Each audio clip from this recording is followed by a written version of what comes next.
చరిత్రే శిరకుంచి ప్రణామం చేస్తుంది.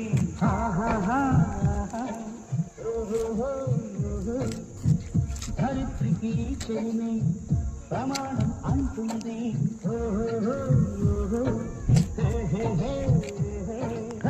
ప్రాణానికి ప్రాణం పోతే మంత్రంగా స్నేహం, స్వార్థానికి అర్థం మార్చే శాస్త్రంగా స్నేహం.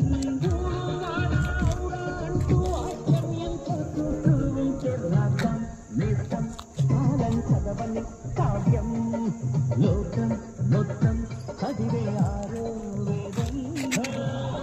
మేరా దోస్త్ తూ హై మేరీ జాన్, వాస్తవంగా దోస్త్ నువ్వే నా ప్రాణం. బ్రతుకు తీపి పాటలో మధుర స్వరానం మనం, స్నేహమనే మాటలో